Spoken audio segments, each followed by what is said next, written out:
Z learning channel. आज हम बात करने वाले हैं उस मेन सवाल की, उस मेन फंडामेंटल क्वेश्चन की जो हर एक शेयर इन्वेस्टर के माइंड में टाइम टू टाइम आता रहता है। और ये सवाल होता है कि भाई कब ठीक टाइम होता है किसी भी स्टॉक को खरीदने का और कब ठीक टाइम होता है उस शेयर को बेचने का। हम सब लोग इस सवाल से काफी स्ट्रगल करते हैं।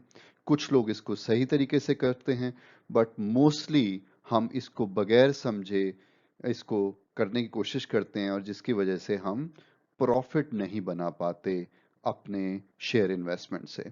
तो आज के इस वीडियो में हम बात करने वाले हैं आपके साथ एंट्री एंड एग्जिट स्ट्रेटजी की, जिसमें हम काफी डिटेल में बात करेंगे कि when and how to decide when to enter, when to buy an individual stock, and at the same time हम और बात करेंगे कि when to exit or sell the individual stock so that you make the profit that you have desired to make while investing in the stock market.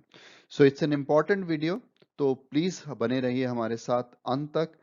और आपको अगर हमारे video का कंटेंट पसंद आता है तो प्लीज हमारे को बताइए कमेंट्स के थ्रू और लाइक बटन को प्रेस करके और अपने फ्रेंड्स एंड फैमिली के साथ हमारे इस वीडियो को शेयर करके।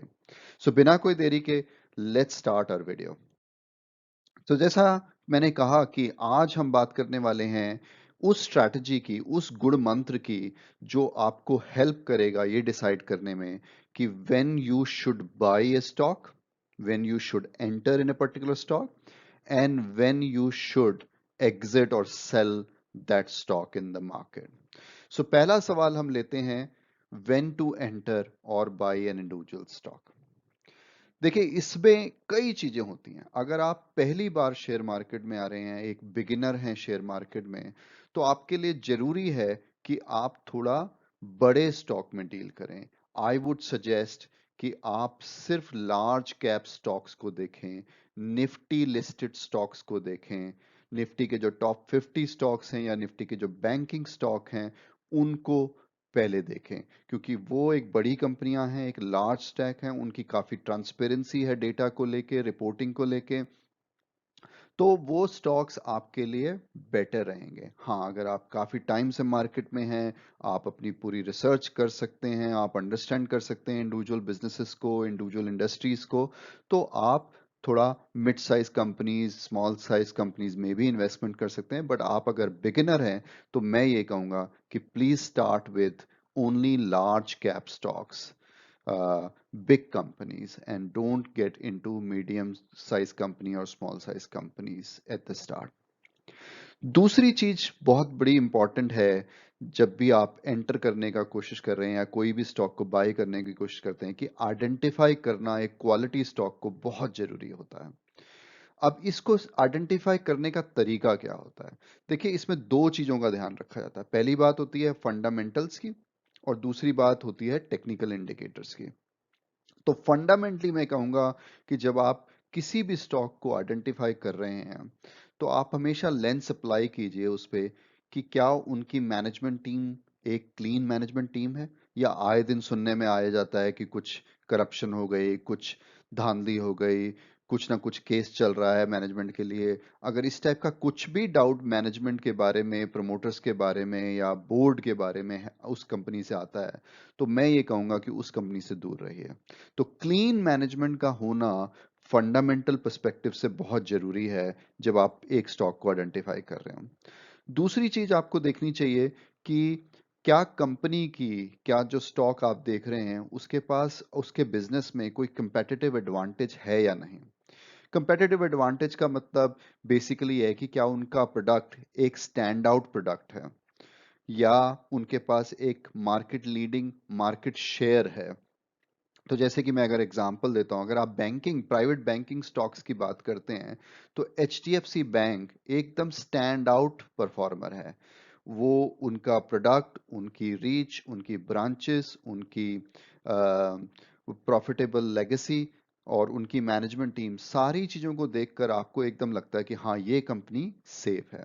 सिमिलरली कोटक महिंद्रा बैंक, ये भी एक अच्छी, ट्रांसपेरेंट, क्लीन मैनेजमेंट और एक बड़ी कंपनी के नाम से विद क्लियर ट्रांसपेरेंट नंबर और एक स्टैंड आउट बैंक की तरह नजर आता है।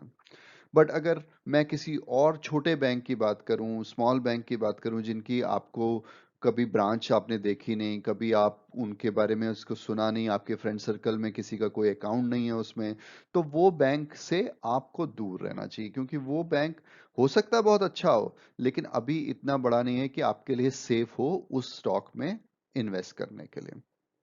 तो ये बहुत जरूरी है कि कंपेटिटिव एडवांटेज होना बहुत जरूरी है। मैं दूसरा एग्जांपल एक देता हूं, जैसे मान लिया अगर पेंट इंडस्ट्री की मैं बात करता हूं, तो पेंट इंडस्ट्री में अगर मैं टॉप 3 या 4 प्लेयर्स की बात करता हूं, तो आप देखेंगे कि ऑलमोस्ट 40 से 50% का मार्केट शेयर एक प्लेयर के पास है, और वो आज नहीं है उनके पास, कई सालों से उनके पास ऐसी पोजीशन है।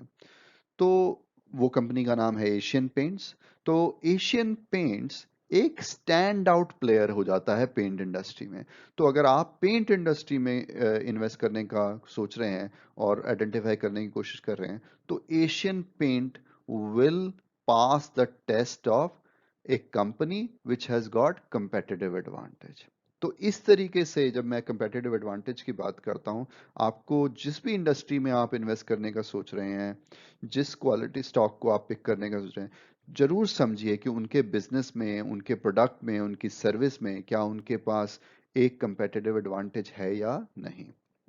और लास्ट चीज जो फंडामेंटल पर्सपेक्टिव से मैं बहुत देखता हूं, वो ये है कि भाई लेगेसी क्या है, पास्ट में उस कंपनी ने अपने शेयर होल्डर्स के लिए क्या रिटर्न, क्या प्रॉफिट्स दिए हैं। अगर उसमें उन्होंने स्ट्रांग परफॉर्मेंस दी है, तो वो एक अच्छा क्राइटेरिया है टू डिटरमाइन कि वो स्टॉक एक क्वालिटी स्टॉक है या नहीं।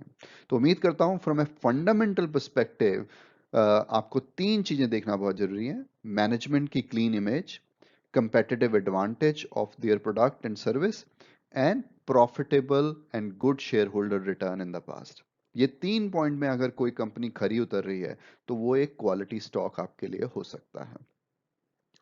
फिर जैसा कि मैंने कहा कि कुछ टेक्निकल इंडिकेटर्स को भी आपको ध्यान में रखना चाहिए, जिससे आपको ये पता लगेगा कि जिस समय आप उसको परचेज करने की कोशिश कर रहे हैं, उसमें क्या मोमेंटम है, क्या प्राइस ऑलरेडी काफी बढ़ा हुआ है।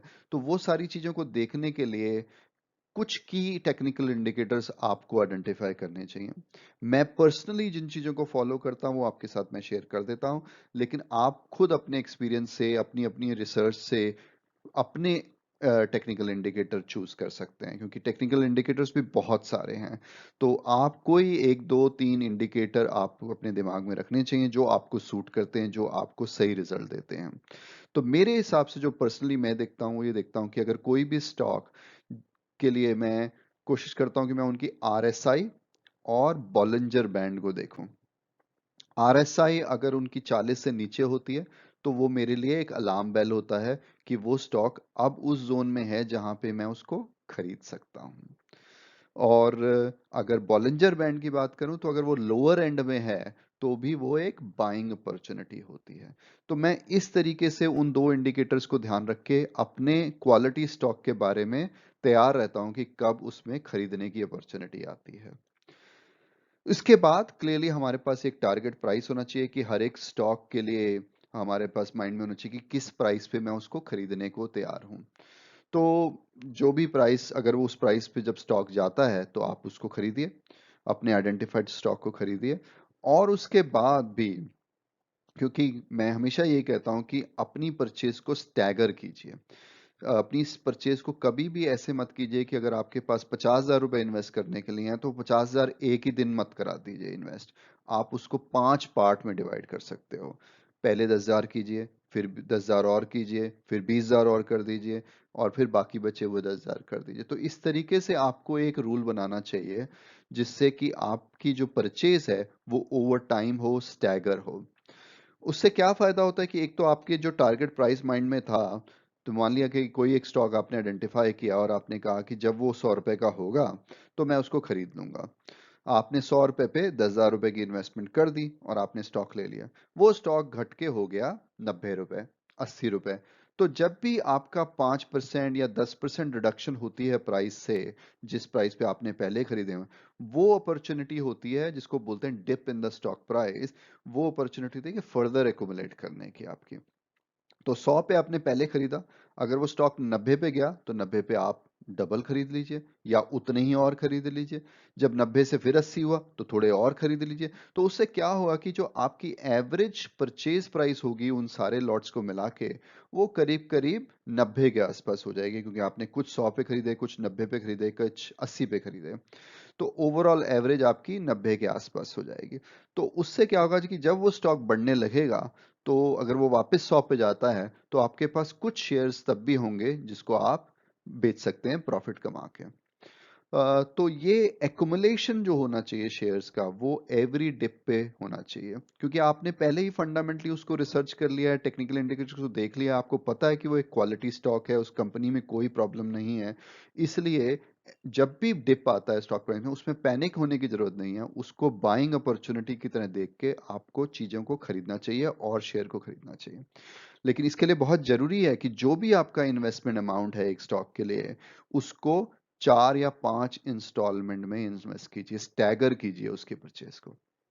तो उम्मीद करता हूं कि आपको व्हेन टू एंटर और बाय एन इंडिविजुअल स्टॉक की ये सिंपल प्रिंसिपल हेल्पफुल रहे होंगे।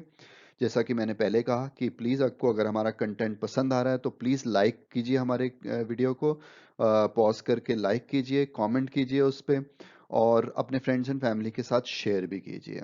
और अगर अभी तक आपने हमारा channel A to Z learning subscribe नहीं किया है, तो हम आपसे अर्ज करेंगे कि प्लीज़ सब्सक्राइब कीजिए, हमारी व्यूअर्स फैमिली का भी पार्ट बनिए। चलिए अब बात करते हैं दूसरे सवाल की, कि ठीक है आपने एंटर तो कर लिया, स्टॉक बाई भी कर लिए, अब मोस्ट इंपॉर्टेंट थिंग होता है कि भाई इसका फिर करें क्या, कब हम उसको सेल करें, कब उससे एग्जिट करें, ताकि हम उस पे कुछ प्रॉफिट बना सकें। तो इसमें पहली पहली चीज, कई मैंने लोगों से सुना है कि वो क्या करते हैं, वो सोचते हैं कि मैंने फलाना स्टॉक लिया है, ये तो बहुत अच्छी कंपनी है, और ये कंपनी मेरे डैडी के टाइम पे भी होती थी, मेरे टाइम पे भी है, और ये तो मेरे बच्चों के टाइम पे भी होगी, तो इसको तो मैंने एक बार लेके रख लिया, अब मैं बस इस पे बैठा रहूंगा और लाइफ टाइम में बहुत अच्छे पैसे कमाऊंगा इसमें। देखिए पहली बात तो आपको दिमाग में ये रखनी चाहिए कि भाई ऐसा कुछ नहीं होता है कि कोई भी स्टॉक आजकल के जमाने में लाइफ के लिए नहीं है। दुनिया में इतने एग्जाम्पल्स हैं, जो एक टाइम पे ऐसी कंपनियां थी जो बहुत अच्छी लग रही थी, लेकिन रातों रात कई इनोवेशंस आई, नए मार्केट प्लेयर्स आए, उससे उनके पूरे बिजनेस ही खत्म हो गए। और इसलिए कोई भी कंपनी आज की डेट में सेफ नहीं है कि वो पूरी लाइफ के लिए आपकी इन्वेस्टमेंट बन सकती है। तो इसलिए बहुत जरूरी है आपके लिए कि आप रेगुलर बेसिस पे स्टॉक से एग्जिट कीजिए, उनको सेल कीजिए और अपने प्रॉफिट्स को बुक कीजिए। एक प्रॉफिट जो आपको सिर्फ रिपोर्टों में नजर आएगा आपकी ब्रोकरेज वेबसाइट पे, वो सिर्फ इमेजिनरी है, वो आपके हाथ में नहीं है। आपके लिए बहुत जरूरी है उस प्रॉफिट को अपने बैंक में लाना, अपनी पॉकेट में लाना। तो regularly booking profit is the most important fundamental aspect. So therefore exiting and selling stock is equally important. तो अब ये बताइए, अब ये फिर सवाल क्वेश्चन आएगा आपके माइंड में, ठीक है अगर प्रॉफिट बुक करना इतना जरूरी है, तो कैसे, किस टाइम पे प्रॉफिट बुक करना चाहिए। तो इसके लिए सबसे इंपॉर्टेंट चीज आपके माइंड में होनी चाहिए कि आपके पास एक टारगेट प्रॉफिट होना चाहिए। कि आपने मान लिया किसी स्टॉक में 10,000 रुपए लगाए हैं, आपके माइंड में क्लियर होना चाहिए कि उस स्टॉक को आपको मिनिमम प्रॉफिट 5%, 10%, 20%, जो भी टारगेट आपके माइंड में है, वो एक टारगेट माइंड में होना चाहिए, और उस पॉइंट पे आके आपको प्रॉफिट बुक करना शुरू कर देना चाहिए। तो जिस तरीके से आप परचेज के टाइम पे स्टैगर करते हैं, सेल के टाइम पे भी स्टैगर करिए। सारे शेयर एक बारी में मत बेचिए, थोड़ा थोड़ा करके बेचिए। और जैसे मान लिया आपके 50,000 की इन्वेस्टमेंट थी, तो 10,000 के शेयर्स पहले बेच दीजिए, जब आपका एक टारगेट लेवल, जैसे 10% का प्रॉफिट टारगेट आपने रखा, 10% की अपसाइड जैसी स्टॉक में हुई, आप 10,000 के शेयर बेच दीजिए। फिर स्टॉक और बढ़ गया, मान लिया 15% आपको रखा है, तो फिर आप 10,000 के और बेच दीजिए। जब 20% पे गया तो 10,000 के और बेच दिए। तो ऐसे 4-5 बारी में अगर आप अपने स्टॉक को बेचेंगे, तो जो आपका एवरेज रिटर्न प्रॉफिट होगी वो 20% होगी। इसमें हालांकि एक सवाल जरूर आएगा आपके सामने कि आपने जैसे ही बेचा, लेकिन वो तो और बढ़ गया अगर मैं उसको होल्ड रखता रहता। लेकिन इसकी कोई गारंटी नहीं होती है ना कि जब आपने प्रॉफिट बुक किया उसके बाद वो बढ़ेगा ही बढ़ेगा, हो सकता है कम हो जाए, आप हो सकता है 2-3 महीने के लिए फंस जाओ फिर उस शेयर में, आप बेचने की अपॉर्चुनिटी ना मिले आपको। तो इसलिए प्रॉफिट बुक करना बहुत जरूरी है। तो अपने टारगेट प्रॉफिट को रखिए और उसके बोले डिसिप्लिन रहिए, तब आप इस तरीके से मत सोचिए, इमोशनल मत हो जाइए कि भाई ये प्राइस तो और बढ़ने वाला है, सब लोग अच्छी बातें कर रहे हैं तो और बढ़ जाएगा और बढ़ जाएगा। नहीं, आप अपने टारगेट प्रॉफिट को रखिए, उसको स्टैगर तरीके से करिए ताकि आपको ओवरऑल एक अच्छा प्रॉफिट उस पे मिले और आपके पास जेब में पैसे होंगे, प्रॉफिट आप कमाएंगे तो उससे फिर आप नए शेयर भी खरीद सकते हैं। अदरवाइज आपके सारे पैसे अगर इन्वेस्टेड ही रहेंगे तो आप नए शेयर कैसे खरीद पाओगे। तो इसलिए बहुत जरूरी है प्रॉफिट को बुक करना और टारगेट प्रॉफिट को माइंड में रखना। तो टारगेट प्रॉफिट की जो स्ट्रेटजी है, 10%, 5%, 15%, जो भी आपका टारगेट है वो आपको बड़ा स्ट्रिक्टली फॉलो करना चाहिए। और कई बार क्या होगा, जैसे मैंने पहले एग्जांपल बताया कि आपने कुछ शेयर्स हो सकता है ओवर टाइम खरीदे हैं, कुछ आपने एक प्राइस पे रखे, फिर थोड़ा और प्राइस कम हुआ तो इस तरीके, और फिर जब प्राइस बढ़ने लगा तो वेट मत कीजिए कि मेरे जो पूरी पूरे जो परचेज है, जैसे मान लिया मैंने कोई शेयर 100 शेयर करके खरीदे हैं और मेरे पास अब 500 शेयर हैं, तो उनका एवरेज प्राइस मान लिया 1,000 रुपए है 500 शेयर का। तो लेकिन कुछ शेयर मैंने उसमें 700 के खरीदे हुए हैं, कुछ शेयर मैंने 1,200 के भी हो सकता है खरीदे हों। तो अगर प्राइस वापस 700 से बढ़ के 1,000 का आ गया है, तो उस समय आप अपने 700 रुपए वाले 800 रुपए वाले जो खरीदे हुए हैं वो बेच सकते हो। तो एवरेज के चक्कर में मत पड़िए, क्योंकि एवरेज के चक्कर में आप पढ़ेंगे तो आपको लगेगा कि 1,000 की तो मेरी एवरेज है और जब तक 1100 1200 1300 नहीं होगा तब तक मैं बेच ही नहीं सकता इस शेयर को। तो ऐसा मत कीजिए, आप अपने इंडिविजुअल लॉट जो परचेज किया है उस प्राइस को बड़े ध्यान में रखिए, एवरेज को इग्नोर कर दीजिए, क्योंकि एवरेज तो जस्ट रिपोर्टिंग नंबर है। वो आपकी रियल कॉस्ट तो वो है जो आपने इंडिविजुअल लॉट स्टॉक के खरीदना है। तो अगर 700 वाली चीज आप 1,000 में बेचते हैं आपको अच्छा प्रॉफिट हो रहा है, लेकिन अगर 1,000 की एवरेज पकड़ के बैठे रहेंगे तो हो सकता है 1,100 जाने में 6 महीने लगा दे स्टॉक, या साल लगा दे। तो आप उतना टाइम तक क्यों फंसे रहे, आप अपना 700 वाला बेचिए, 800 वाला बेचिए, 900 वाला बेचिए, ताकि उसमें आपके प्रॉफिट बुक हो जाए। हाँ, जो आपने 1,000 रुपए में 1,100 या 1,200 में खरीदे हुए हैं उस स्लॉट में, उसको मत बेचिए अभी, उसको रखे रखिए, अगर 1,200 1300 पे जाएगा तब उसको बेचना। तो इस तरीके से इंडिविजुअल लॉट के परचेज प्राइस के बेसिस पे अपना टारगेट रखिए और उसको एग्जिट करते रहिए रेगुलरली। आई थिंक ये तो हुआ जो सिंपल बात। इसके अलावा मेरे हिसाब से आपको सबसे इंपॉर्टेंट लेसन अगर आप इस वीडियो से ले जाना चाहते हैं तो वो है कि भी कभी भी पैनिक या इमोशनल मत होइए शेयर मार्केट में। क्योंकि जब आप खरीद रहे होते हैं शेयर और मार्केट गिर रही होती है, प्राइस गिरता रहता है, सारे न्यूज़ चैनल बातें कर रहे होंगे कि ये प्राइस और गिरेगा, ये और गिरेगा, सब कुछ नेगेटिव ही चल रहा होता है। तब भी आपको पैनिक नहीं होना है, आपको अपने प्रिंसिपल पे फिक्स रहना है कि मैंने हर 10% के रिडक्शन पे कुछ शेयर खरीदने हैं, तो आप खरीदते जाइए खरीदते जाइए खरीदते जाइए। और इमोशनल बिल्कुल मत होइए कि ये मत सोचिए कि नहीं भाई ये तो आप स्काई बिल्कुल फॉलन है, अब तो कुछ नहीं होने वाला है, तो मेरा तो सारा पैसा डूब गया है। अपनी रिपोर्ट को भी डेली बेसिस में मत देखिए जिसमें आपको लॉस नजर आ रहा होगा, अनरियलाइज लॉस नजर आ रहा होगा, नहीं उसको। क्योंकि ये बहुत जरूरी है कि आपको अपने माइंड से काम करना है, हार्ट से काम नहीं करना है जब मार्केट गिर रही होती है परचेज करते समय।